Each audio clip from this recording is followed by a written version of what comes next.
Good evening and welcome to Primetime Lawmakers for February 22nd, 2011, the 17th legislative day of the 2011 session of the Georgia General Assembly. I'm Scott Slade. Coming up in tonight's program, Governor Nathan Deal announces big changes to the Hope Scholarship in Georgia's pre-K program.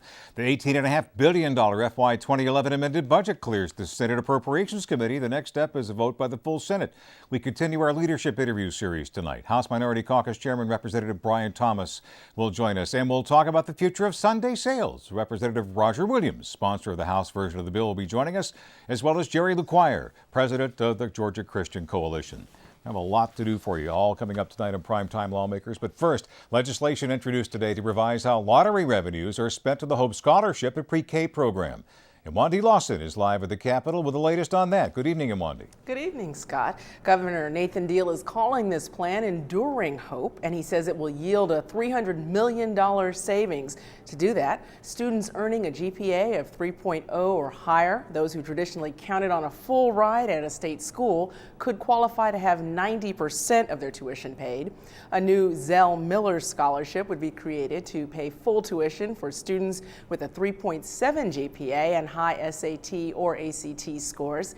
The bill introduced today also calls on students to come up with the money themselves for books and fees, and it ties future scholarship amounts to lottery revenue instead of tuition rates. But the plan stops short of placing an income cap on the Hope Scholarship or the pre-K program.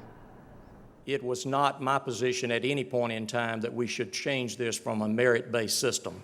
I believe we have gained a lot by having it merit-based. Therefore, the decision was made early on that we would continue it on a merit base, and just as we have not made means testing a requirement for the scholarship program under Hope, we have likewise not made means testing a requirement for eligibility for our pre-K program either.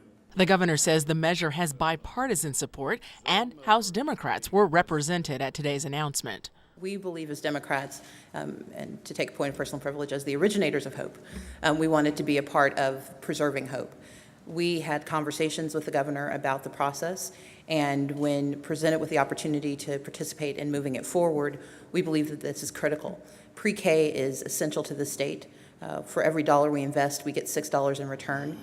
For Hope scholarships and Hope grants, these are students who are going to receive support, and we as Democrats support any process that will preserve Hope. Outside the press conference, Georgia State students were trying to decide how they would be impacted. I guess I understand it somewhat because they have to do something before they run out of money, but at the same time, we're all going to suffer. I don't have a 3.0, I have a 3.6, but I'm saying like for people who have a 3.0 who they depend on the Hope Scholarship, it's going to cause a lot of problems, which means they have to go out and find loans, which is going to increase the student loans anyway. The GPA, I have no problem with that. I think if you're going to get a free ride for education, you ought to have to earn it, so I don't have a problem with that. The measure also reduces the pre-K day to 4 hours instead of the current 6.5. The governor says this models the way instruction is already delivered to most 4-year-olds. I do believe, however, that if you want to make a comparison between our proposal for the publicly funded pre-K and the private pre-K, I think you will find that the vast majority of private pre-K programs are half-day programs. So therefore, our moving to a 4-day pre-K program is quite frankly more in line with the private sector pre-K programs in terms of hours of participation. Advocates for pre-K education, however, disagree. I think he was referring to the general national model of child care and pre-K. But in Georgia, from the very beginning, any provider has been required to provide a full day that mirrors the school day and the school year. So this will be a change for our current providers of pre-K. Because of the format change, the providers are going to have to reconfigure their whole business model. And we're concerned about the number that might drop out. So even though we add 5,000 slots, if we don't have providers that are willing and able to provide the pre-K program, then we're going to reduce access rather than expand it. The Enduring Hope legislation was introduced in the House today. If adopted, it would impact students beginning next fall. Also today, the Senate Appropriations Committee gave its approval to the FY 2011 amended budget. Senate Appropriations Chairman Jack Hill says the $18.5 billion package includes money to improve the way the Department of Revenue collects taxes. We're going to improve telephone service. We've provided funds to hire additional operators to answer the phone and answer business questions. We've provided funds to improve licensing times, and we've basically dictated a system that will enhance motor vehicle registration and titling as well, and also to staff the department, some funding to staff the department during the critical March to June time frame when so many folks are trying to file returns. We want them to be able to handle the returns and answer taxpayers' questions. The Senate Appropriations Committee gave unanimous approval to HB 77. That measure now requires a nod from the full Senate. In the Senate this afternoon, the gauntlet thrown down in the direction of the Department of Transportation with passage of Senate Resolution 29. That's a directive to reduce DOT staff or else. We have a goal of 25% reduction of employees through attrition to help reduce those ranks. And we manage that. We rearrange the department. We plan it better. We contract it out to the private sector. That's right. We do it differently. We use the private sector, the private contractor, the private engineer, the private maintenance worker to help that money go further. How do we do that? We plan it. We start now by we're urging it. This is just a nice knock on the door right now. But I assure you, that if we don't see some serious action, this is just a resolution today, but the next thing will be a bill that will require it. SR 29 passed 46-9 and moves to the House. And there were also fighting words about Sunday sales on the floor of the Senate today, with many Democrats crying foul about a Republican caucus vote that prevented Senate Bill 10 from coming to the full Senate. When you hide from the general public your vote in private and secret on whether you want to bring something to the floor, it's not fair and it's not right. And that is what you are saying that you're doing. You're not telling us even whether you go around and poll people, well, do you want to vote and bring this to the floor? By the way, I really think it's bad, and I'm on the committee assignments, and I really hope it doesn't come to the floor, but what do you want? We don't know if that's done or there's a meeting. But either way, it's secretive. It can be abused by a small group. This says that 19 people in the majority caucus who represent, and reapportionment will represent about 200,000 apiece, those 19 people representing about 3.8 million can tell 37 members who control 7.4 million, or represent 7.4 million voters, to forget about having a voice. It's not fair, it's not right, it isn't the legacy the Senate has had. But not all Senate Democrats are upset that Sunday's sales has been stalled. Here's Senator Vincent Fort. Those same concerns were not raised when a piece of legislation went through regulated industries, and there was no debate in that meeting. You can't have your cake and eat it too. If you're concerned about bills not getting to the floor and hamstringing debate, but you don't raise those same concerns in committee when the same bill gets a motion, a second, and it's on the fast track, you can't have your cake and eat it too. Over on the House side, a bit of debate before the passage of House Bill 30. Bill sponsor Representative Wendell Willard argued that the measure simply clarifies an employment contract bill passed in 2009. But Representative Brian Thomas said that allowing companies to include 2-year non-compete clauses in their contracts puts employees at risk. Any person, including an independent contractor, who is in possession of selective or specialized skills, is in possession of learning, abilities, customer contacts, customer information, or confidential information, or has obtained any skills or learning or abilities while working for that employer. Now, unless you intend to work as a greeter at Walmart, that is going to be you. So let's just be clear, this isn't just about folks that have trade secrets. This is about anybody who has any knowledge whatsoever about how the company works and any contact at all with customers, which is going to be the vast majority of employees. This bill does not, Mr. Thomas, take away your right of employment, and that is not the type of restriction the bill has. You as an archaeologist can go out, if you left your current employer, and continue your work as an archaeologist. Now, you may have a contract that says you may be limited as to the people you had contact with during your employment with that employer for a period of time, but it's not going to take away your right to make a livelihood. Absolutely not. Second thing, when this bill was in House Judiciary, we very much debated issues regarding the language, especially that about the employee, the meaning of employee.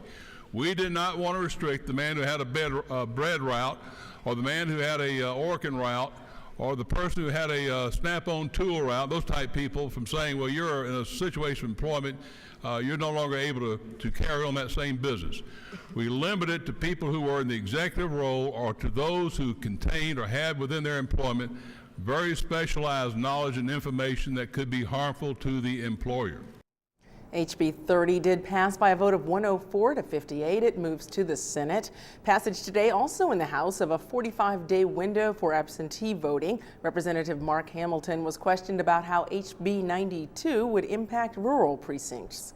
We did make another change in the bill through the process that I'll mention, I didn't mention earlier, is that we said in those elections where there are no state or federal candidates on the ballot, then that local community has the option of doing away with that mandatory Saturday. HB 92 passed by a vote of 148 to 20, and it now moves to the Senate. Reporting live from the Capitol, I'm in Wandy Lawson for Primetime Lawmakers. Well, I got you, Wandy. We did a poll on WSBRadio.com earlier today asking listeners what they thought the best way to save the Hope Scholarship would be. 43% said we ought to rob pre-K and give more money to college students. 38% said make it harder to earn Hope. And only 19% with the governor's plan to give less money to more students. Just pretty interesting. Yeah, just out of curiosity. I have a question about the higher GPA issue to qualify for full college tuition. The Zell Miller Scholarship, does that address the issue of grade inflation? Not directly. You know, of course, that has come up over the years with Hope, the belief that perhaps some teachers are just bumping up those grades to qualify students for scholarships. But one provision is that beginning in the fall of this year, high school freshmen are going to have to demonstrate that they're taking rigorous courses. They're going to be having to take high-level math and science, foreign languages, and so forth. And that's thought that it might actually level out the playing field and ensure that only the top students are receiving those scholarships. And the governor also said that the state's colleges and universities are going to save money by gradually phasing out remedial classes. How about that? Well, raising the bar. Thanks, Wandy. Appreciate the report. All right, thank you. And now our leadership segment. When Wandy Lawson sat down with House Minority Caucus Leader Brian Thomas late last week, he had education on his mind, too. One very important piece of legislation is the Parent Protection Act. And that act will allow parents who are being requested to come to school to talk to their children's teachers, that they can actually do that without losing their job. It may surprise people that a lot of folks don't have that flexibility at work, and we should never have to make a parent choose between keeping their job and tending to their children's needs at school. So that's a very important bill for us. We've also introduced a bill that will repeal the tax credits that the General Assembly has already given to people who provide money for private schools. And that's $50 million a year that is essentially being pulled out of our public education and put into private schools. And given the cuts that we have been experiencing in public education over the last number of years, we just don't think that's sustainable and isn't in the best interests of the overall educational process. Under the banner of economic security, we have a bill that will change the way foreclosures work in this state. Currently, if you're late on a mortgage payment, the bank can foreclose on you the next day. You have no legal rights beyond that. So this bill will provide a 90-day period where if you have the ability to cure that debt, you are allowed to do so, and then of course you have to continue to make your payments. But it gives you some time, just like any debt. What other debt do we know of where if you don't pay the next day, you're out? I mean, other than movies where you're taking money from the loan shark, and they come after you the next day. I mean, it's ridiculous. So that really provides a sense of security, because foreclosures are damaging everybody, not just the folks who are losing their homes.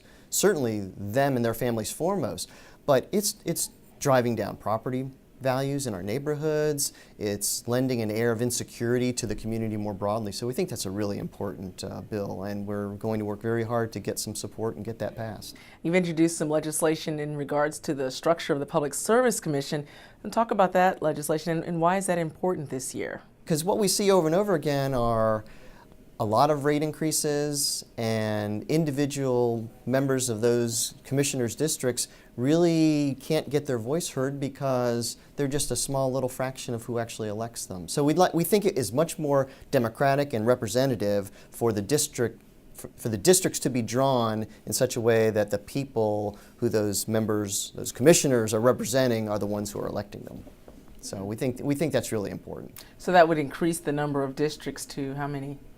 Well, we're still looking at that. We're waiting until we get the final numbers from the census so we can figure out how to apportion that. We're looking at the possibility of following the congressional districts, which we think would be a very fair way of doing it. That obviously would have some impact to the size of the district, but we're not set specifically on a number at this point. It's more the important principle that people are actually being represented by somebody who reports back to those people. And for your part, what's some of the legislation that you're pushing this year? What are some of the items that are important for you? Well, so far the only bill that I've personally sponsored is a constitutional amendment that would dedicate the money that people currently pay that goes into the Solid Waste Trust Fund and the Hazardous Waste Trust Fund, to dedicate that money so that we actually spend it there. Currently, for example, if you buy a tire, you pay an extra $1, and that $1, you've been told, goes to pay to clean up old tire dumps. And we have lots of them around the state. And as you know, those are real health hazards. They collect water, they breed mosquitoes. If a stack of those go on fire, I mean, you will never get that fire out, and all the contaminants going into the air. So we want to clean those up.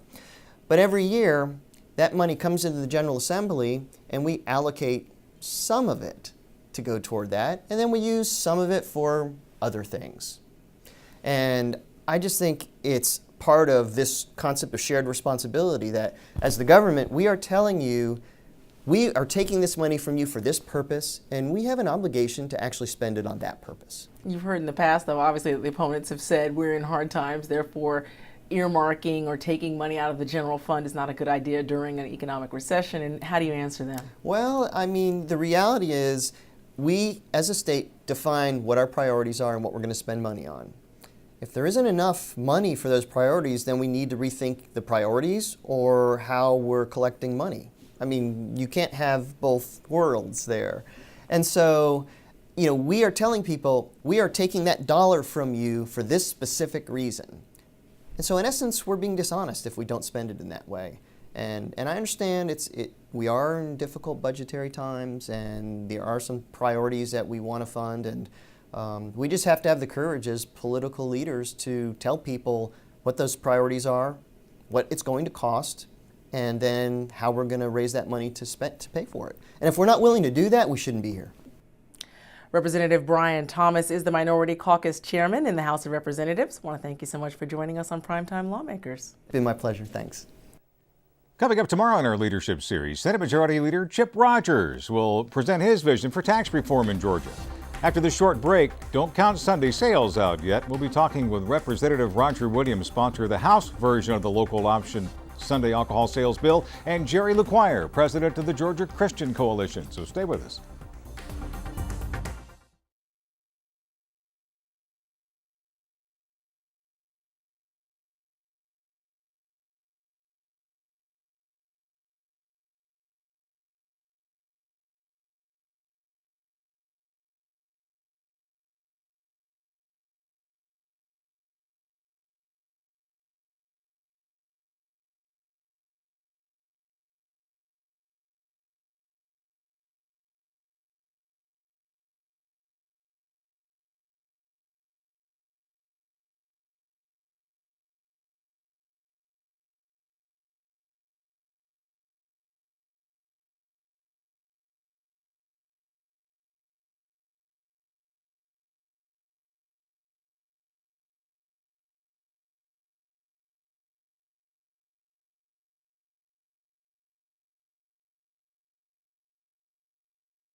Welcome back to Primetime Lawmakers. Last week we learned that SB 10, the Senate version of the Sunday sales bill, was likely dead for the session. For now. That after Senate Republican leadership announced they didn't have enough votes for passage and would not bring the bill to the floor. Now, as you might recall, the bill would allow local governments to hold referendums to decide whether or not to allow Sunday sales of alcohol in their communities.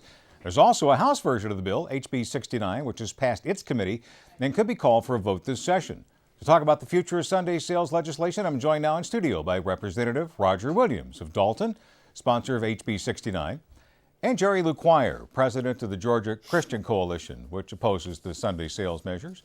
Thank you both for being here. It's great to be able to talk to you on live TV statewide tonight. Well, good to be with you. Jerry, let's start with you. Were you surprised by that GOP Senate caucus vote that at least kept the Sunday sales bill off the floor for now? I was surprised when it came. I knew the votes were there. I knew what the senators were hearing and what they were saying, but I was very surprised that it came when it came. I was not looking for it before the weekend. I thought the senators would have another weekend at home hearing from their constituents, but they decided to take advantage of a morning and vote that way. And I noticed from your report earlier tonight that it's not dead yet. And we said last week it's got a life of its own. It's not in the bottle yet. Okay. The Christian Coalition seemed to come to the game a little late on this, at least seemed to. Was that reality? That was my mistake. I told the media that we were going to not get involved with it at the level of the Senate because we knew we couldn't. We didn't feel we had a chance to win there. For example, on the committee, it came out 5 or 6 to 1 opposed. So we knew we couldn't win there. And what I did not add is that we were going to go to our coalition partners and 3 other organizations, and we're working in tandem this time to get people to let the senators know that they do not wish to have this Senate Bill 10 passed. So we went and get grassroots, and then all of a sudden the grassroots outstripped us. So we went back to the Capitol and to work on some senators. We left Brother Roger alone. I've got a question, Representative Williams. Now, it's great to have you on Primetime Lawmakers. It's good to be here, Thanks Scott. for joining us. I've been trying to get my side across, and this would be a good time to do it. Well, Senate leaderships indicate they don't have the support. What kind of chances does the House version have? I think possibly we've got the votes in the House to pass it, and we're working on that now to see a little strategy on what we're going to do. It boils down to, it's a fairness issue. It's not anything to do with religion. It's the fact that it just doesn't make good sense that people can be allowed to drink on Sunday at bars and so forth, and yet you can't go to the stores and buy it. So it winds up being a fairness issue. And what we're trying to get people to understand, this bill really does nothing until it gets back to the local jurisdictions to vote on it. All we're asking for is to let it go and let the people decide what to do. Does it turn any county wet that was formerly dry? No. It has to be legal in the cities and counties now to even take advantage of it. If that's not so, then they would not be allowed to take advantage of this law. One more question before I get back to Jerry here. How is the House bill different from the Senate version? Are they virtually alike? They're identical. Identical. I think, Jerry. The only thing is, I think the House bill goes to midnight and the Senate bill stops at 11:30. But they both start. Oddly enough, this is ironic. Both bills do not start serving the booze until after the worship service at 12:30 in the afternoon. And I agree with Representative Williams. It is not a religious issue. To us, it is a safety issue. It's a public safety and public health issue. And if I can give the GCC now at AOL.com, if they will contact us, we'll put them with the links with all the research that goes on proving that alcohol sales on package on Sunday creates more danger, creates more death, and creates more disorder. But isn't the way it's set up now encourage people to go out, if they're going to have a drink on Sunday, to go out someplace, have a drink, and then be tempted to drive home instead of taking it home and consuming it there? Well, that's logical, isn't it? Statistically, you would think that, but all of the evidence that has come in says that is not done. People are not going to pay $3 and $4 for a beer or $4 and $5 for a drink when they can buy it much cheaper than that. So it's an impulse item. They go out and they do a beer run. They can't do a beer run now unless they live in a border city. And one of the things they use is this income. They lose income. The state loses income. And we say, if you're really serious about the income you're losing, then by golly, put a tax on lottery sales. And boy, you watch them run from that. You want to jump on that, on any of those statements there, as far as the statistics are concerned on package sales versus liquor by the drink and that sort of thing? Scott, I've seen one study, New Mexico, ran a study on the amount of alcohol-related deaths, traffic accidents, and it actually was lowered. So that really doesn't hold. It just does not stand to reason that you allow people. In fact, I was in a restaurant this week, have a birthday party for my great-granddaughter. Walked in the restaurant. Of course, the first thing on the table you see is a alcohol menu of beer, wine, and so forth. And in the other room, there's a bar. People sitting around watching the NASCAR, which would probably be 4 hours. And I got to thinking, what logic is there to allow that to happen, get in their cars and run the risk of killing someone, as us going to a grocery store and buying a six-pack of beer? It just doesn't have any logic. It's just no fairness in what's happening. One of the points that Majority Leader Rogers made when he came out and announced the vote, the Senate caucus vote, said, okay, we're not going to take this up now. There's much more important things on the table. Are you hearing from your constituents about any other issue? I mean, in the kind of volume you're hearing about this? Scott, I've never had more people, especially on the House floor. Why can't we get this bill out? Why can't we vote on it? We may vote against it home, but let's get it out and let the people decide. And that's what the issue is all about. As far as local control is concerned, Jerry, you said just a moment ago that the Christian Coalition's dog in this fight is not religion. No, it's not religion, it's safety. And I have this the study that Representative Williams referred to. And according to the study, repealing the ban on Sunday packaged alcohol sales introduced a public health and safety hazard in New Mexico. Actually, deaths went up by nearly 42%, and crashes went up by 39% in that 10-year period that you're talking about. But we see it as a state issue. It is not a local issue. It's where you get two groups of people. This group wants maybe a tax. This group maybe does not want a tax. It's generated locally. But what's the matter with local control? I mean, if a community doesn't want it, they don't have to do it. Because it's not local control. You will have hundreds of thousands of dollars immediately go into every community, every county, every voting precinct to encourage wrongly with wrong information often, and encourage people to vote, yes, we want this, when actually the truth tells you that it's a very dangerous thing. We can live without Senate Bill 10, but we can't live with it. All right, Jerry, and final word here from Scott. I disagree with that. There won't be that much money in my local area in Whitfield County. They voted on this on 3 issues and turned it down twice and finally got it. There was no money involved. It was a local interest and the people participation in it. I just don't think that's the case. There's not going to be that big of money. It may be down at the legislature, and I hadn't seen any of that either. But it's an issue that people just want to vote on. And what are the chances of this thing making it through the House, do you think, right now? I think it's a good chance. I think we've probably got the votes to get it out. And what are the Christian Coalition's plans to stop it? We hope we have it stopped in the Senate. What we heard today didn't really disturb us. We expected the voices we heard. Actually, I thought they would come earlier. But I think they also are listening to their constituent. Senator Tate has. Just a few seconds. Yeah, he spoke forcefully last week and again this week on what his people were telling him. We don't want this. It's not over. Guys, we'll get back to you on this, okay? Thank you so much for being here to talk about it tonight. It always helps to talk about it. Thank you. Coming up tomorrow on Primetime Lawmakers, the bill creating the Special Counsel on Criminal Justice Reform will be heard in committee, and we'll bring you another installment in our leadership interview series. Senate Majority Leader Chip Rogers will appear, plus in-depth analysis on important legislative issues and the latest Capitol news. That's tomorrow night right here at 7. See a repeat of this broadcast, Primetime Lawmakers, 5:30 tomorrow morning on GPB. Coming up next on GPB, Bert Wolf, Travels and Traditions. Tonight, connecting the dots in America. Stay tuned for that. And that's our broadcast for the 17th legislative day of the 2011 session. Thanks again to our guests for joining us tonight. For Wandy Lawson of the whole Primetime Lawmakers team, I'm Scott Slade. Have a great night.